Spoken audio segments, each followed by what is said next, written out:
Well, welcome everyone to our episode of Secret Jews, Uncovering Hidden Jewish Traditions. Today's episode is about asking the right questions. First, let's go ahead and give our sponsors their due. The Secret Jews of Calabria, Uncovering Jewish Traditions Hidden for Over 500 Years, a wonderful documentary. For more information about how to purchase your own copy or to how to have your group or organization actually host a viewing, visit RabbiBarbara.com and you can get that information. IbexMotion and Carl Perkal, documentary film as a key to our past and future. You can find out more about Carl by emailing him at cperkal, P-E-R-K-A-L, at netvision.net.il. And Rabbi Barbara Aiello, Italy's first woman rabbi. For more information about Rabbi and all the wonderful services that she offers, go ahead and visit RabbiBarbara.com. And the William David Company, rethinking small business marketing since 2009. To find out your virtual engagement rating, visit WilliamDavidCompany.com. Well, first let me go ahead and introduce our co-host for today. First of all, we'd like to have you meet Rabbi Barbara Aiello. Good morning, Rabbi. Thank you so much for being here with us today. Good morning. It is my pleasure to be with you and to talk about the Secret Jews of Calabria today. And let's go ahead and meet our film producer, Carl Perkal. Hi, Randy. I am really pleased to be here. I'm really pleased to be here with Rabbi Barbara. I'm thinking, Randy, you're in New York or New Jersey. I'm in Israel. Rabbi, where are you now? Are you in Italy or are you in Florida? I'm in Florida, but I will be in Italy in about 10 days. Incredible. Fabulous, fabulous. So it's good to be here. Well, Carl, would you like to kind of start our conversation today? I'm going to jump right in. You know, is it already 4 or 5 years ago, I was reading the newspaper here in Israel, and I read an article about Rabbi Barbara, and I just thought to myself, how can it be, and this is really a question to you, Rabbi, how can it be that so many people in Italy or maybe in Portugal or in Spain or other places, people who are not Jewish, people who may know nothing about having historic roots to Judaism, but how can it be that today they are fascinated when they find out that they actually might be from secret Jewish background? And I thought that was amazing because I think, you know, if you go back 50 years, if you said to somebody, maybe you're Jewish, they would say, oh, God forbid. So what is it that has kind of made Jews or being Jewish something almost kind of in? Rabbi, maybe you can take us to that. Oh, I'd be happy to. Let me just give you a little background of my own growing up as a Italian Jew in Pittsburgh, where I was born, in Pittsburgh, Pennsylvania. Many times people would hear my surname, Aiello, and then they would find out that my dad and I frequented a synagogue, and they would say, but you're Italian, you can't be Jewish. And when I later went back to my ancestral home, where my dad was born and all of my ancestors have lived for over 400 years, I discovered that there were, all throughout my family, there were people who had secret practices and hidden practices. Some of them understood that they might be Jewish, but many others said, no, these are just our family traditions. I began to immerse myself in the concept of B'nai Anosim.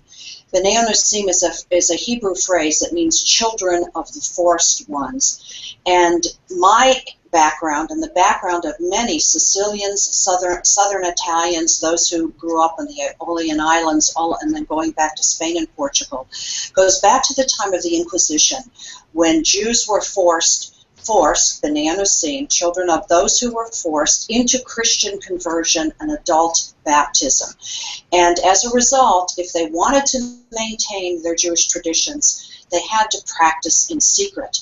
And they had to pass these traditions along by word of mouth from father to son, from mother to daughter, grandparents to grandchildren. So, Rabbi, in your family, I know this is in the film, we went, and it took us a few years, but we made the film, The Secret Jews of Calabria. And there's a point in there where you're talking about your grandmother here you were in America, and yet she went, well, maybe we should see the clip, because I found it amazing that you could get this sense of how people kept those traditions, but they were kind of scared about anybody knowing. So, Randy, maybe we can take a look at that. Sure. Io ricordo la prima volta la mia nonna è andata agli Stati Uniti una venerdì sera per lo Shabbat e poi ha preso in braccio le due candele, portacandele, per andare giù nella cantina, per accendere le candele dello Shabbat. Mio padre ha detto, mamma, questa America, la terra, paese di libertà. E ha detto, non sono sicura. And so she continued in America to light candles in, we call it the basement, the cellar, in the cantina, all of her life, because many traditions, many things that we Marranos did to hold on to our roots, they became practices. And it was very difficult for especially Calabrese, very, very difficult to know which things the family did are superstition, which things are tradition, which things are cultural, and which are religious. Well, I think that shows us a good aspect of the film that Rabbi is talking about, understanding the different practices that people had that they didn't even know were related to their religious cultural history. And that's Rabbi, in your case, you knew your family. You knew you were Jewish, so even though the lighting of candles was kind of still hidden, it was a Jewish tradition. But what about people, let's say in Calabria, in your ancestral home, who would do things they didn't know that they were kind of keeping up with the Jewish tradition? So how would you find out what they did or that they might even be Jewish? A very good question, because it was really trial and error.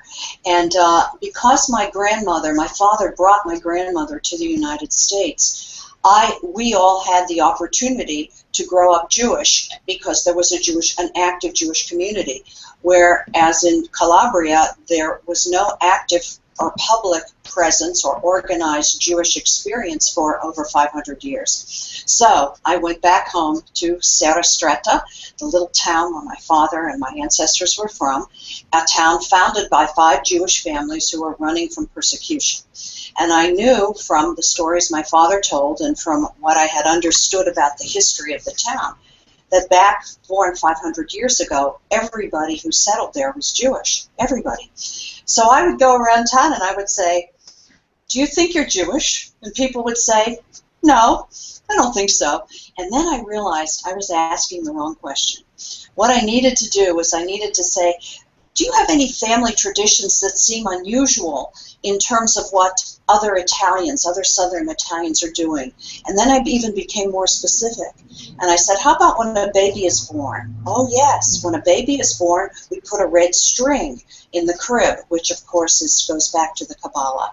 "And what about when children reach 12 and 13? Well, when a girl reaches 12, we have a special meal, a special welcoming meal, and we make special blessings for her." "And what about marriage?" Well, when we marry, we present the bride and groom with a crocheted bedspread that will go onto the matrimoniale, onto the marriage bed. But before it goes into the house, 4 men hold the 4 corners, and we put the bride and groom underneath sotto la coperta, under the covering, which of course is reminiscent of the chuppah. And then there were all kinds of kitchen traditions. I began saying, "What do you do in the kitchen? How do you prepare food? What do you eat? Do you separate anything?" "Oh, yes, indeed. We never have cheese. We never have formaggio con carne. Never cheese with meat because of famale. It will be bad for the stomach." And that's how I began to uncover all of these Jewish traditions. And of course, by being in the town that was part of my heritage, I was accepted as well. So putting those two things together gave me a wealth of information that we see in the film. So when you would meet a family in your neighborhood and you'd hear these stories from them, and these were people who, by their own accounts, were good Catholics probably. I mean, they probably went to church. Well, what did they say?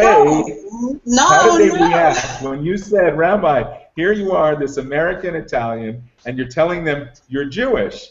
How did they react? Some people might say, please, go away. I don't need this. That's right. That's right. You're absolutely right. And some people did say, "Oh mio Dio, this can't be true." But I noticed that in our town, many people said, "Siamo laici, we're secular," and that was because many people never felt comfortable in the church. Now, some people did. And there would be, of course, an influx of participation at Christmas and Easter. But many people, when they got married in the Catholic Mass, did this little ceremony before the bride and groom walked into their home, into the home that they would share together as husband and wife, which is very much the tradition of the huppah. The huppah represents the roof of the home that you will share. It's symbolic of the home that you will actually have. And so there were many times I would say to people that, these traditions are very interesting, that they go back centuries. There's a possibility that your family was Jewish. And for the most part, people would say, we always thought that. We always thought that. And of course, using the right word became an important part of my discussions and questions as well, because Ebraici, Jews, Palestinesi, because back years ago the area was called Palestine, Ebrei, there were just all different kinds, Judaica. All different kinds of words in both Italian and dialect, which were also had a little touch of Hebrew too. So it was for me, it was very much being a detective. But I will say this: there were a couple of deathbed conversions, deathbed announcements. A young woman, yes, confessions. That's the word I'm looking for. A woman came to me and she said, Our grandmother just passed away, and before she died, she gathered all of us, and she said, "Please do not call the priest. Do not, when I'm dead, do not put a rosary in my hand. No pictures of saints with my prayer for the Catholic prayer for the dead for me on the back, and wrap my body in a sheet. Bury me by sundown of the next day. I never told you we're Jewish." And she literally took her last breath. And the mother and the daughter came to me and said, "What do we do? What do we do?" And so that's how I've been able to open the door to Jewish traditions to the people, not only in my town, but in many of these mountain communities where Jews fled during times of persecution. Rabbi, I want to ask you something, Carl, if you'll just indulge me for a minute. Sure. What I found interesting was that when, in the movie, even when you go around and you ask, questions of the local townspeople, how even though it seemed like something that was kind of, undercover that you're not supposed to talk about, but when you started, taking the layers off and asking questions, they all were actually rather forthcoming with sharing their thoughts or what they remember from the stories that they were told, because a lot of them obviously are a little bit older. So, how did you find, talking to people that, all of a sudden they were, ready to engage in this conversation based on the questions you asked? Well, for a couple of things have been happening, and this speaks to what you said about it's sort of in now and kind of cool in a way to have Jewish roots, to have an unusual ethnic background, and I certainly capitalized upon that. And in the old Jewish quarter of Timpone, which we also see in the film, I met with lots of the little ladies, especially who lived there, and one of the first things that happened was we put up a plaque which designated the area as having been Jewish back to the 1100s, and that gave a certain sense of pride to the people living there, and also because I am not the stereotypical elderly male Italian rabbi, and the ones that maybe they have seen on TV who seem remote. Now, certainly the Italian rabbis are not all remote, but sometimes they seem so on Italian television. But because I walk through the quarter as one of them, I talk to their children, I spend time with them, I get to know them, they are very, very forthcoming because they see a sense of pride in me. They see that glow about me of having found my Jewish roots, and it makes a personal connection. And they just start talking mostly about their surnames and about the names that they knew that were once Jewish. You know, it's interesting. I grew up in Laurelton, Queens, New York, which is near Kennedy Airport. And we grew up in an area that, and the schools that I went to had Jewish kids, Irish kids, black kids from St. Albans, Springfield Gardens, and lots of Italian kids. And almost always, if there were cross-ethnic group contacts, friendships, the kids that you played with or whatever, it was usually the Jewish kids and the Italian kids. And I remember going into Italian homes and saying, oh, this is like a Jewish home, just they speak Italian. There was something, whether it was the food or the grandparents, who knows what. You know, in my neighborhood, if there was some intermarriage at the time, we're going back, 40, 50 years, almost inevitably it was a mixed Jewish-Italian couple. And even in my father's law practice, as a Jewish lawyer after World War II, when it was time to have non-Jewish partners in the practice, the partners were almost always Italian. So, Al Pacino gave an interview and he said that he grew up in less of an Italian neighborhood and more of a Jewish neighborhood in Brooklyn. And he said, but after all, what's a Sicilian but an Italian Jew? Meaning even Al Pacino understood that there was some chemistry, Yes. maybe inexplicable between Jews and Italians. So my question to you, Rabbi, is this is not just by chance. That's right, and that's what I have found since I have been in Italy working on the whole Anisim issue here for the last 12 years. It is not by chance, and it is not by coincidence. Our cultural center, our Italian Jewish Cultural Center of Calabria, has done a lot of work in discerning about the Italian about this phenomenon, and especially Italian Americans and Italian Canadians. And this is what we found. We found that among intermarriage in America and in Canada, of all the possible combinations of a Jewish person and another person, far and away the majority of interfaith of marriages and families are Jewish and Italian. And because we know that prior to the Inquisition, about 50% of the population of Sicily and Calabria and the Aeolian Islands was Jewish. 50%. When you stack that up against the fact that the immigration to the United States and Canada came from the poorest parts of Italy, the islands, Sicily, and Calabria, that 81% of Italian Americans and Italian Canadians come from the South.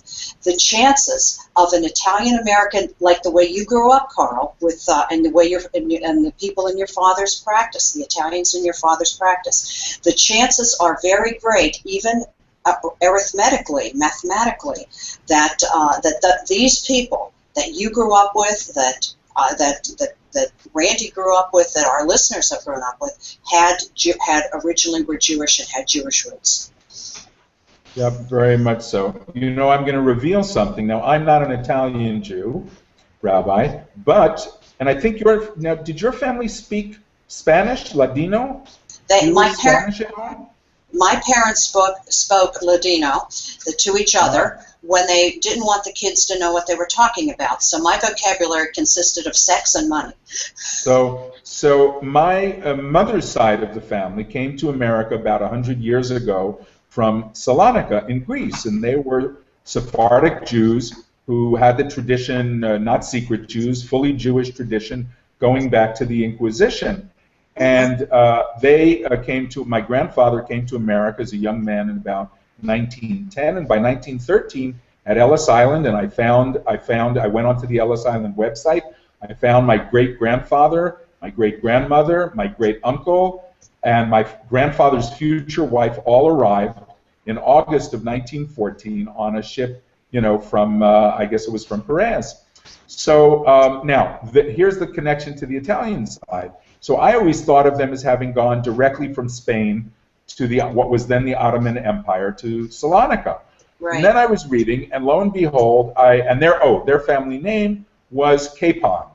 We call it Capon in America, and in Hebrew we would say, or in Italian we'd say Capone, C-A-P-O-N. And lo and behold, I read about Laura Capone, whose father was a high admiral in the Italian Navy in World War I, and Laura Capone married Enrico Fermi. They were northern Italian Jews, and eventually they went to America. So all of a sudden, and this is my question to you, all of a sudden I thought, well, maybe indeed my family kind of stopped off in Italy for a generation or two, who knows, and then went on to Salonika. But indeed, my mother, who was born in 1918, she should rest in peace, on the Lower East Side of New York, and she was largely raised at the beginning by her grandmother, who did not speak English and spoke Ladino, Jewish Spanish. My mother spoke Ladino before she spoke English. So, I mean, and this is straight back to, to the Inquisition and to the expulsion of the Jews. My youngest daughter very much wants to try to get Spanish citizenship. So tell me, do you think that I've got some an Italian Jewish connection with my name? Of course you do, because Capone is a Calabrese name. We find it in the toe of the boot in the area of Reggio Calabria, and I would suggest that taking a look in Saloniki, there is a Calabrese synagogue there, and I don't believe that it is operating now. It is a bit of a museum, but there is a plaque on the side of the building listing all of the names of the original members. And I would suggest that you look there, because I would bet that the name Capone is there. And it is a Southern Italian name, and sometimes it's Capone with an E at the end as well, which is the plural. That's not unusual to have Capone with an I, Capone with an E, to signify... So are we theorizing that Al Capone was a secret Jew? Yes, absolutely. Well, we've got some in our background that we're not too proud of. By the way, speaking of cultural affinity, indeed, if you look at the whole gamut of mafia films, of The Godfather, always in the ethnic overlay of the mafia, they always had a disdain for other groups, right? I mean. You had to be in the Sicilian family, but always in these movies and in the books, if they have a connection which is kind of equal or culturally equal or appreciative, it's always with the Jewish mobsters. That's right. They could be lawyers, they could be the money men, the Mayor Lanskys, but they got along. And maybe that's it. Well, the two money men for Al Capone was a man by the name of, I believe it was Alfredo Aiello, and he was one of the consiglieri of Al Capone, and the other finance guy was a Jewish man. There's a lot of affinity between Italians and Jews, and it's not just but it's very interesting. It's very interesting. Well, as with all ethnic groups, you've got the good, bad, and the ugly. All right. Well, I think that's for another episode, the Italian Jewish Mafia roots. Very, very interesting. But I'm going to ask you one final question here, Rabbi, to kind of tie this together as we close out this episode. So if we have viewers that are watching this with us, what kind of questions should they be going back to their older family members and asking if they think by watching this, you know what, my family might actually have Jewish roots? What are the kind of questions that we could say they could go back and ask their grandparents or their aunts and uncles to find out maybe there's some of these, lost traditions on their side of the family? Well, first of all, I would suggest that the person find the oldest living relative and many times the keeper of the traditions would be a female. So I would find a great aunt, a great niece, the oldest living relative that you can find, and also if the family is amenable, gathering several people together, because one memory can spark another. And the questions I would ask would be, what did your family do for certain special occasions? When babies were born, when children turned 12 and 13, marriage, death and dying, and mourning. And those are two different things. What did you do when a person actually passed away, and how was the body treated? And what did you do in the cemetery? That, for example, a woman said to me recently, she said, you know, in Italy, here in Italy, we're all buried above ground because of the volcanic rock. We can't dig in. But my uncle, when he died, was adamant that his grave be dug in the dirt. And of course, that's another clue. And then and then what is done at home? What happens at home after the funeral? Many times people walk in the door and the first thing they put in their mouth is a piece of chopped egg. And again, that is a Jewish tradition. Sitting on low chairs. I noticed that mourning traditions in my town is covering the mirrors in white. And I'm able to point out to people that these are Jewish traditions. And then I would go into the kitchen. And that's where many traditions last. They last and they endure over time because we eat 3 or 4 meals a day, and so that is a way of keeping traditions alive as opposed to things that happen just once a year. And so I would say, how you prepare food. Is there anything you eat particularly once a week? Any special meal on a Friday or a Saturday? The lighting of one candle on a white tablecloth. That comes up a lot.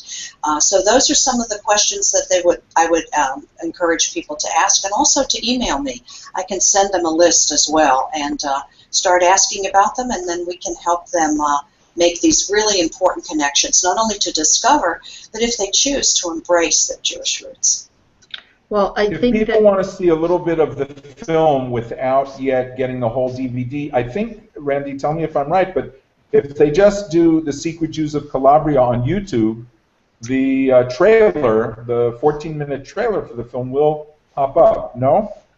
Yes, actually, what they can do is just visit rabbibarbara.com or go to secretjews.com. And what you will see is a little icon for a YouTube channel in the upper right corner. And if you click on that, living on Rabbi's YouTube channel, you can watch the trailer, and there are certain other excerpts and other videos, just as this one will ultimately live there for people to view as well. So they can get a little feel for it and hopefully want to see the full version. Fabulous. Rabbi, every time I have one of these conversations with you, I am inspired. I don't know what I'm inspired to do, but I am inspired. Thank you. That's the little light in the neshama, the little light in the soul. And when we kind of feed that flame and nurture that spark, we never know what will happen next. In our next conversation, I'm going to tell you something about the secret Jews of the Navajo Nation. Well, there you go. There's your teaser, everyone. I would like to thank all of you for joining us, and hopefully you have been inspired to ask some questions about your family background. And I can tell you, if you keep joining us every week, if you talk to Rabbi Aiello long enough, even if you don't think that you're an Italian Jew, she's going to somehow bring you back there. So it's just this gift she has. But anyway, thank you for joining us on this episode of Secret Jews, Uncovering Hidden Traditions. I'm Dr. Randi Ross, and along with my co-host, Rabbi Barbara Aiello, and producer, Carl Perkal, I'd like to thank you for joining us, and we'll see you back here for the next episode.